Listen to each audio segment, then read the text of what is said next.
I work as a consultant. I run workshops and training and coaching, helping business on a whole range of areas, but it's really about improving performance. So my experience does cover those 3 decades, so there's a whole bunch of stuff there and one of the things we're talking about tonight is the change, okay, and what has changed. And I think that's one of the key challenges we have in business is a lot of stuff has really changed and we're not really caught up in terms of our practice, particularly in sales. So we've got about 30 minutes tonight where we're going to work through this process. I've got some content, we'll do the presentation, and then we've got about 30 minutes of Q&A. So if you have any questions, challenges to the stuff I'm going to say, if you want me to contextualise it for you, make some notes because we've got plenty of time afterwards to have that discussion. If we don't have a lot of questions afterwards, I can supply a little bit extra content because you've come out and make sure that you get lots of value out of this evening. So the world has changed, but when we think about commerce and we think about where it all started, it was really all about relationships and networks. You think about early commerce, early entrepreneurs, when they built their business, they built them through people they knew or with traders that were afar off. And their business was based on how they delivered value between each other. And the value they exchanged was a fair exchange of value, and based on that they built networks and they built their businesses. Okay? All people-based, all relationship-based. So around the late 1700s it all changed, and that was because of the Industrial Revolution. So what happened in the Industrial Revolution was the problem became that we actually could make lots of stuff. Okay, industrialisation. We made lots of stuff. So the challenge we had then was, how do we get rid of it? And that was the birth, or the genesis, if you like, of what we call today sales and marketing. It's where it started. So the practice, if you like, of sales and marketing was born out of that industrial age.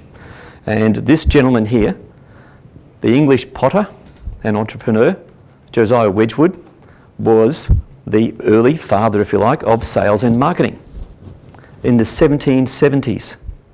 Okay? In the 1770s, he's accredited as being the business owner that was the first guy to actually really employ salespeople. And those people had catalogues of product that they would go and visit customers and sell them. He also had 2 celebrity endorsers, celebrity endorsements, and they were queens, the Queen of England and the Queen of Russia. Okay, and he got the Queen of Russia when he wanted to expand into Europe. He is the guy that came up with buy one, get one free. And he also came up with when you buy a certain amount of product, you get free delivery. 1770s. Okay, so in terms of sales, okay, not much has changed, and marketing. A lot of things have changed about us though. But in the early 1900s, people started to get a bit more sophisticated about sales. They started to do a bit more research on it. They invented the funnel around that period of time. And then post-World War II, there was this evangelist movement out of America that was all about selling and you can do it just by making the calls. And then about 20 or 30 years ago, we figured out, well, it should be needs-based and it should be solutions-based. And that's pretty much where we've arrived. Okay? But it's changed. As we know, the world has changed in terms of this digital age that we talk about. And one of the key things that's changed is that we've changed as people.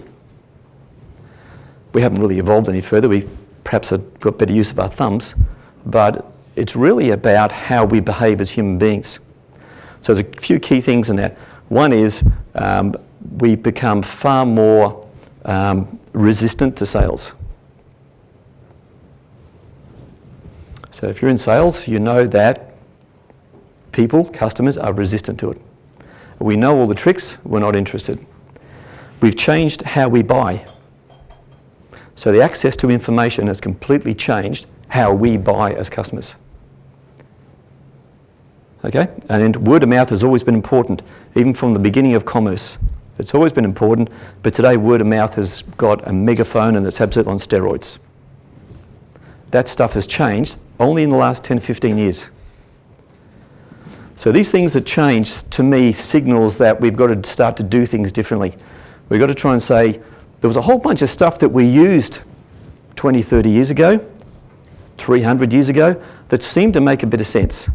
Okay, all the industrial age management thinking. Whereas today, it's not a sound approach. And we're going to talk about some of those things tonight. I believe in a customer-centric approach to business. And these are the 5 key principles around a customer-centric approach to business. Okay, so who remembers Masters? Yep. So Masters came onto the scene with a big flash. Their core strategy was to beat Bunnings, right? Their strategy was delivered by their core project, which was called Project Oxygen. And Project Oxygen, the whole point of it was to take the oxygen out of the market so that Bunnings would die. That was our whole strategy. They didn't realise that the first tenet of business is that businesses exist for customers. They were arrogant and they focused on their competitor. When you focus on your competitor and you focus on yourself, okay, you forget that you're actually about customers and you forget that you actually should be delivering value for customers.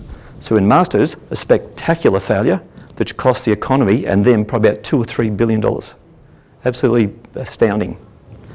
So these key 5 principles then guide us in terms of how we think about business itself. So oftentimes when I talk about customer-centric, people go, oh, hang on, he's one of those guys that says the customer's always right and all that sort of stuff. Well, the customers aren't always right, but their perception is quite powerful. The key thing there, though, is that when we think about businesses today, and recognising that we're actually in an experience economy rather than an industrial economy. So we're not really in a consumer economy anymore. How we choose to spend our money as customers is based on experience. That's the key driver. So what we have there then is that because we're in that experience economy, it's actually shifted about how we do it. So when I look at a business now, and I learnt this when I was at Suncorp, we find that the value of a business is actually the sum of its customer portfolio, the number of customers and the profitability of those customers. So you're probably familiar with Pareto's 80-20 principle, where most things we wear 20% of our clothes 80% of the time.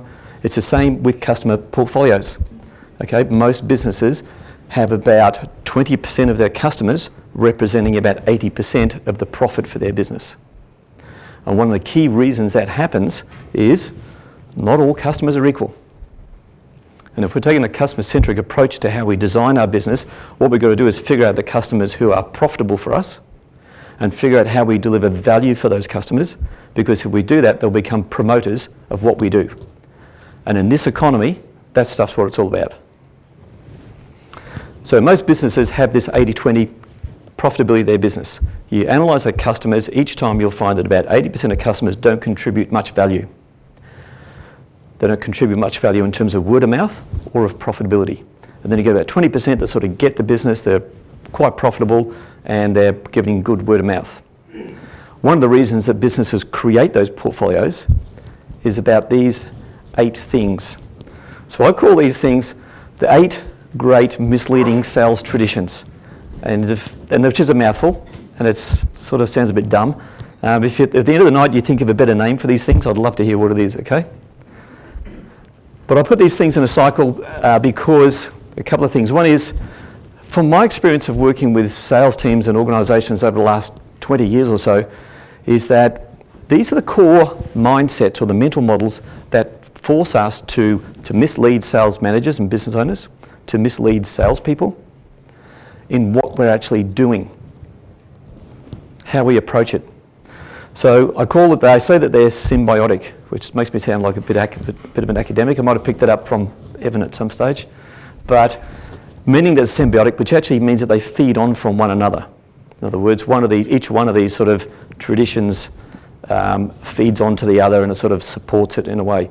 So I could talk about these things for probably an hour or so, but we're going to sort of race through them fairly quickly just so you get the key point about what it is. So the first one is that it's a perception that sales is easy. Did anyone here go to university? Been to university? Yep, me too. Did anyone go to university to become a salesperson? No one does. Sales isn't actually seen as a profession, okay? Even though the people that end up in sales say, well, no, it's a profession, okay? We don't often do that, and often sales is perceived then as a role that people go into when they're not successful in something else, okay? Or they can talk a lot, or they're a people type person, all those stereotypes. Okay, the perception that sales is easy by business owners and by managers is false. Okay, it is not easy. But the perception of that leads them to make decisions about how they're going to run the business and who they appoint into sales roles completely incorrectly. And the second one is that because they think it's easy, what they do is when there's a problem with sales, they think it's about the people. So they want to fix the people. Give them a kick up the bum, throw more money at them, sack them, get someone else. So they look at the problem as being the person, not the system. And that's because we perceive it as being easy. Sales should be pretty easy. And that links then or feeds into this next issue or this tradition which misleads us, which is build it and they will come. So this is the classic story of the entrepreneur. And the best way to describe it, I guess, is that if we think about entrepreneurs, when they start up a business, we tend to go, yeah, I've got this great product and service. As soon as we start off, sales are going to go like that. And it could even be with a new product launch. If you're an existing business, you put out a new product, a new service or whatever, you think when you go to launch it, that's what's going to happen. It's sort of something like that. If you're lucky. But what happens is when you've launched it or the business has started and you think that the sales are going to be much higher than what it was, you get to this point here when you start to panic. So what you do is you will sell it at any cost. So you might have designed the product and the pricing and everything else to be about profitability and all that sort of stuff, but you get to that point and you go, we've just got to sell this thing and get it out there. So what we do is we drop the price, we put more people onto it, and we actually create then an unprofitable product or an unprofitable service. And then once we get above that line, we tend to forget about that. We've created then a place in the marketplace where that's what the product is about. So that's a perception about it. It's perception that sales is easy, and then there's about build it and they will come. So the next one is it's all the numbers game. Has anyone ever heard the expression that sales is all the numbers game? It's one of the ones that really bugs me. Okay, so because it's not. Okay, but the idea is that we've got this idea of a funnel. Okay, so this is the funnel. And the sales funnel is used by some of the leading marketing organisations and businesses all around the world. It's still used today. It's seen as being the thing. And we know how it works, right? You just pour leads in at the top. You get the salespeople and the sales managers to crank that handle on the side, and just sales fall out the bottom. It's awesome. All you got to do is just keep filling up the funnel. It's a complete myth. It's not how it works. Not in this age. So when do you reckon this funnel was invented? When it was created by a man, if you like? Ford. Oh, right. Like back in the early 1900s, yep. Anyone else want to have a guess?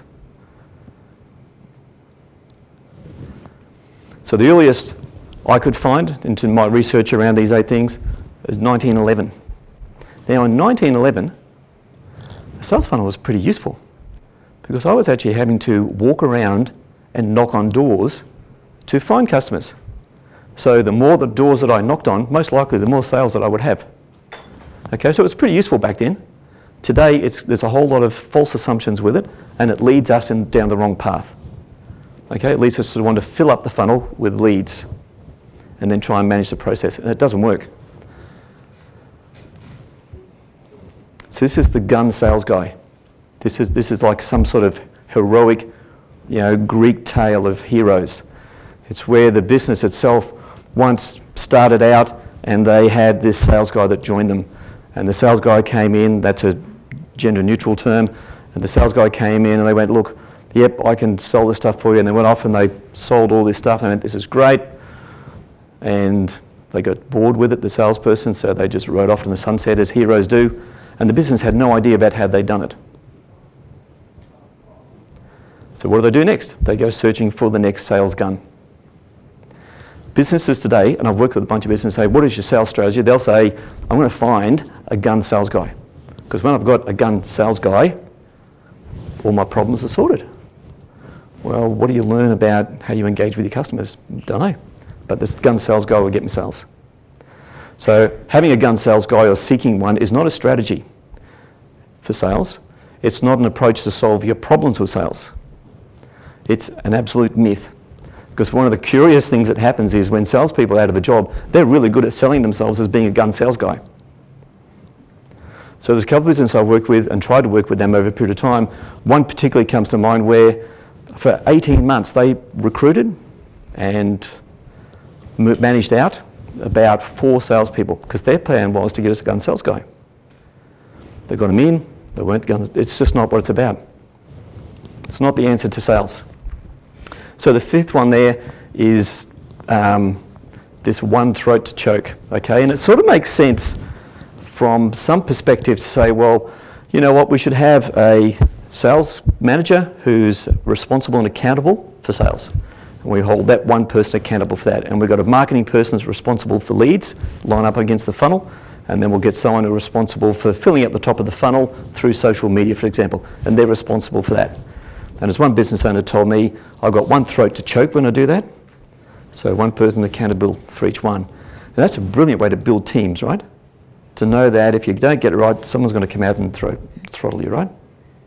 What we need today is teams that actually collaborate, not work on individual things. So the one throat to choke is really a mindset or a tradition that again comes out of the industrial age. It's the whole division of labour stuff that Adam Smith came up with. And it's about splitting it up. But we need shared accountabilities around how we do these things and get people learning about what works because it's an iterative process. But when we're on this next one, when we just focus on dollars and targets, we can get you the dollars and numbers. I can get you my roles for social media. I can get you the numbers. All I'm doing is filling up the funnel with a whole lot of rubbish that no one can actually do anything with. And what does that do? Adds cost to the business. So the focus on dollars and targets is a lazy way of addressing sales. You can't get the budget, break it up into numbers and dollars and say, go and get these things. It's actually about designing the business and the system for engagement with customers. So the 7th one,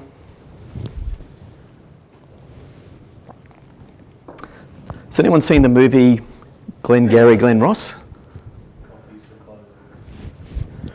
It's a classic. It's got all the great actors in it, Ed Harris, Jack Lemmon, Alec Baldwin.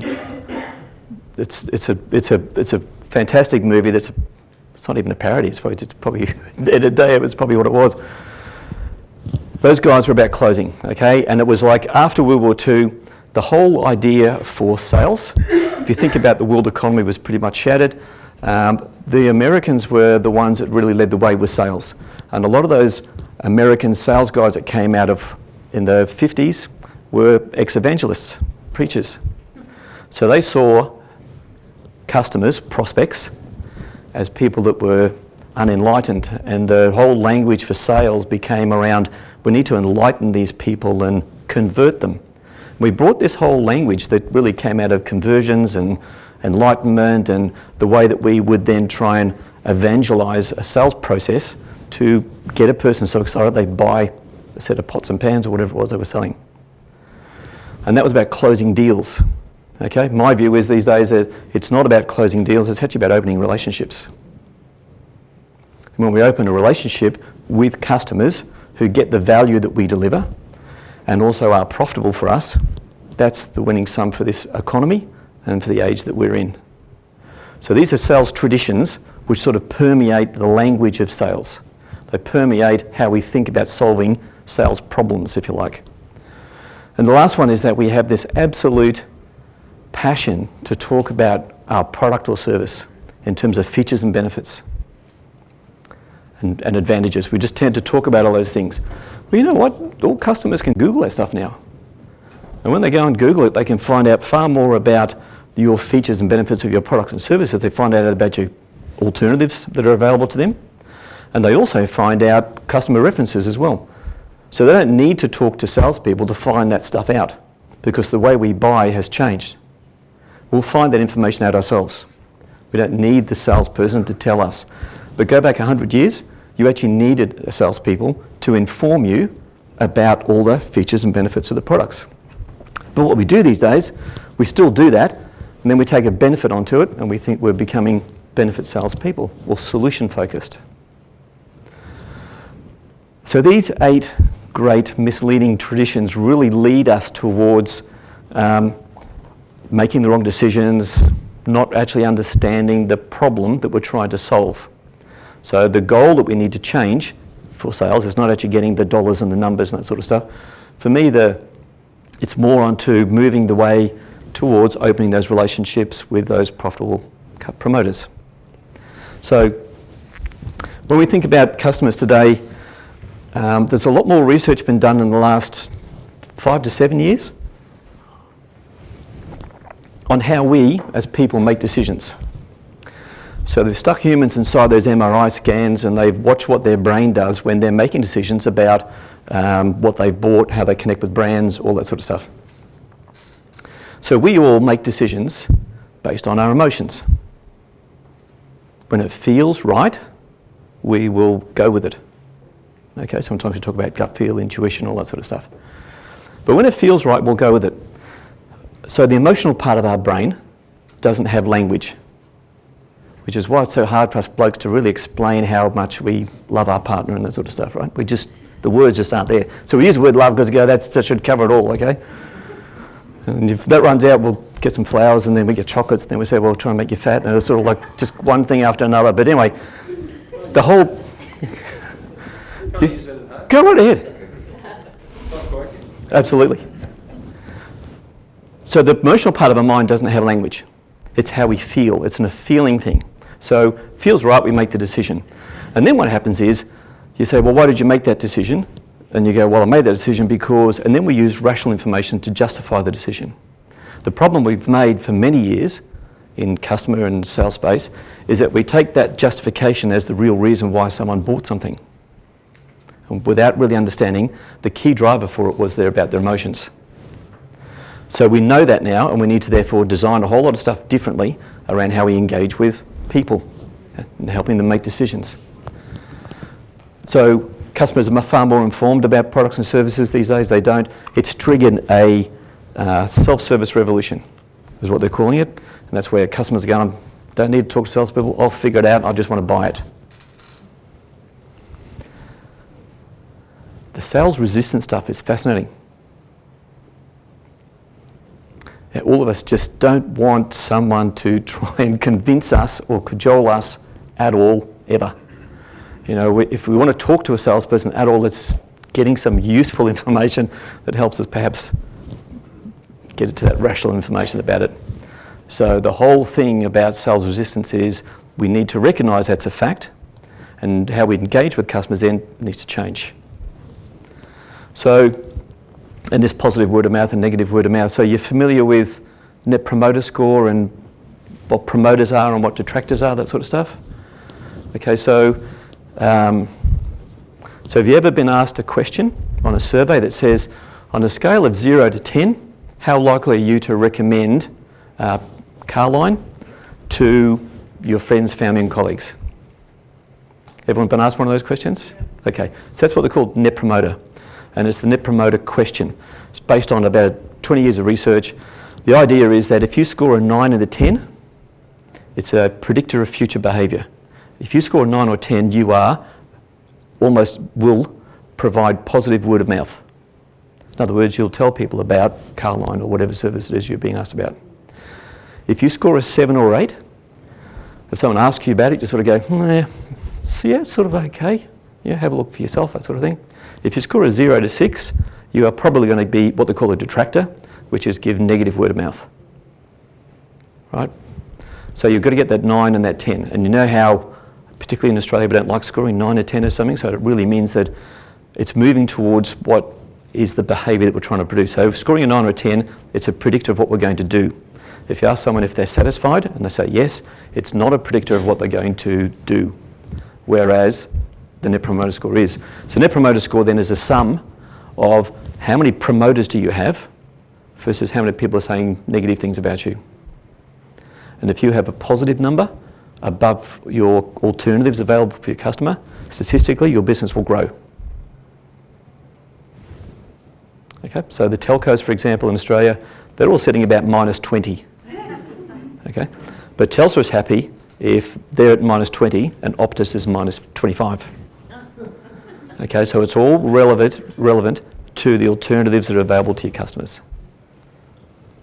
Okay, so the positive word of mouth is powerful, and because we have so much influence now through social media, but also just extended families and all that sort of stuff, it's one of the key drivers for the profitability of the business and the potential future growth of the business itself. So we need to change what our goal is for sales, and for me, it's really about opening these relationships then with profitable promoters. And the profitable promoters are those ideal customers who represent value for you, and you offer value for them. When you offer value for them, they will promote for you. When they're giving you positive word of mouth, and you've got the positive profitability as well, you build a customer portfolio which is highly profitable, which also keeps your costs down because you're not managing all those leads that are just driving extra cost in the business. So I use this framework to try and guide businesses and organisations through this, and I'm not going to try and describe it all now. I thought we'd just start on just use one bit, but if we get a bit of time later on, I'll come back to it and we'll talk about some of those things on the left-hand side. So this is about how we engage our customers. So I think about it now. So I try not to use the word sales, even though sales is what we're talking about. It's really trying to think about it in terms of how do we engage with customers and choose the right customers to engage with. So our new goal then is to open these relationships with customers who are advocates of what we do. So you go, okay, there's a whole bunch of people out there we don't know. They might become contacts with us on a one-to-one basis. They might be visitors at our website or at our shop or whatever we have. They become known guests. So we don't have prospects anymore, okay? We don't have unenlightened people that need to be converted. Okay, let's think about it. Let's recognise that they're humans. And where we want to end up with these people is that we end up with a relationship with them where it's open and that they're getting value out of what we're doing. So they become customers, but the goal is to become an advocate. It's not just closing a deal, it's opening a relationship with an advocate. And what we do then is we build the buying journey for the customer underneath that goal. The typical process that the customer goes through in terms of how they would engage. But it's not then just making the decision to buy, it goes beyond that in terms of then they become a promoter. So what do you have to do post-sale or post-engagement? Then what we do, we figure out what do we need to do along this journey? How do we actually engage with our customer? How do we help them along the process? Providing value at each and every moment at the right time. And that's exactly what it's about. It's value at every moment. But what we need to do is figure out what is that value and what is that optimal value to do that. And then what we do is we build our processes, our systems underneath it. And when we have those systems and processes, that becomes then the capability that we have to deliver that's going to meet the outcome of acquiring the right type of customers and making sure that when we have them on board that they are profitable and they are advocates of what we do. So if we went down to the library here, we'd find books on account management. It'd tell you how to do that bit. But what's missing in all of those great resources that are written out there, service delivery, even all the different sales steps, is the context. So it's one of the challenges we have. We've got to actually provide the context. So a lot of times, the way I phrase this stuff is that, we're all working hard. Everyone says we're time poor, we're all working hard. But a lot of times when we're working hard and we're busy, we don't actually do the hard work. And the hard work for me in sales is actually figuring this stuff out. When you figure this out, it changes what you do in the business. Which leads us then to the role of the sales leader. So my view is that the role of the sales leader is to figure this out. They facilitate it, they work out what it is, they understand that end-to-end engagement, how you do it for your business, how value is created at each moment along the way, what those moments are, and that's what they manage from then on. They coach that. When they're coaching it, if there's people involved, it's right, they learn from it, they measure it, they fine-tune it, and they do that over time. So this is sort of then the new role of the sales leader. I think it's always been that role, and even in successful organisations of the past, in the last century, they sort of did this. They often put in selling systems. At IBM with a classic from last century, and they put in a signature selling system and they managed that. And they designed it for their business themselves. Okay, but taking off-the-shelf stuff without contextualising it for your business and for your customer and making sure that there's value all the way through is the key to it. So one of the things I should have said, one of the key things that we talked before about how customers make decisions emotionally. Okay, so we know that's a fact. One of the things that we do in business though is that we say, yeah, we've sort of got this, we've got a persona and then we've got the process and we do this. But have you ever been drawn into a shop or a business or a website or something and I sort of get where these guys are coming from? I download some of their marketing material and go, yeah, I think these guys get where I'm coming from and they can add value. Then you talk to a salesperson and it all changes. Because the salesperson is on targets. What happens there is that we're making these decisions emotionally. So what happens is we get this incongruence.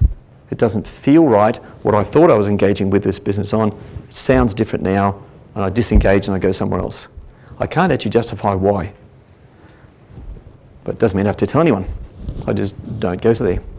So this whole thing needs to be congruent.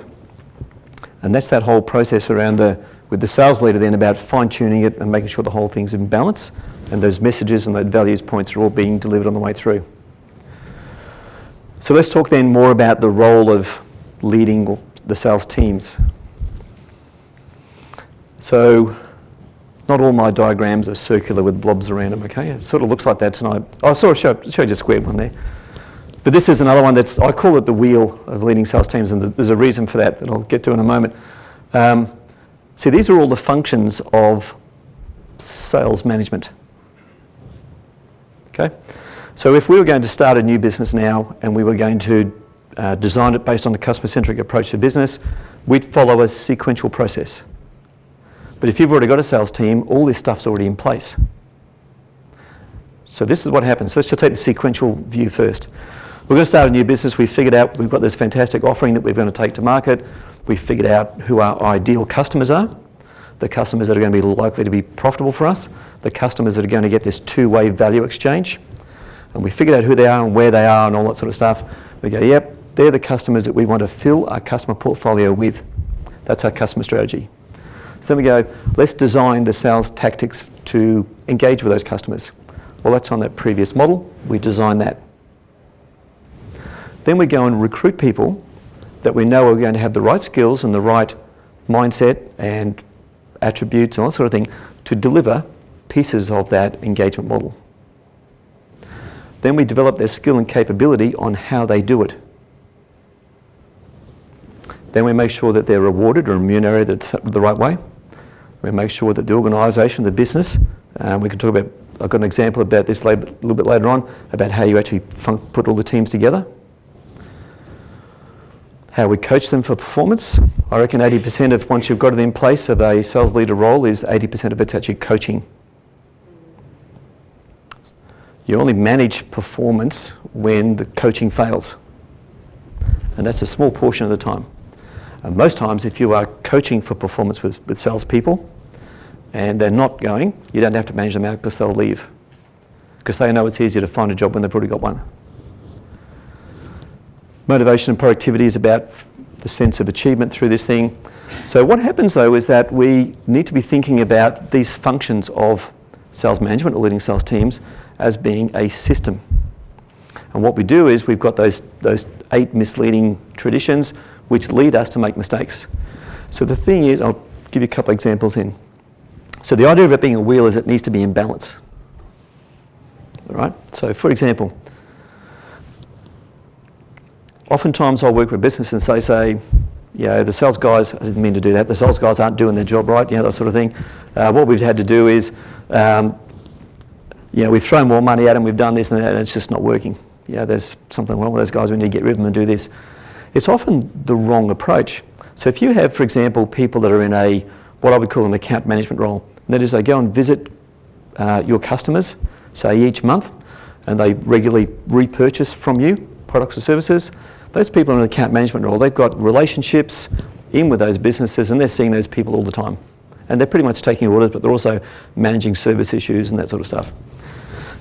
If you then put in a remuneration model that says, well, we'll give you a base salary of 60% and 40% upside based on sales, you've actually got the wrong remuneration model for the type of sales function that you've got. Because if you're thinking about an account management thing, that role's probably 100% base salary with no commission.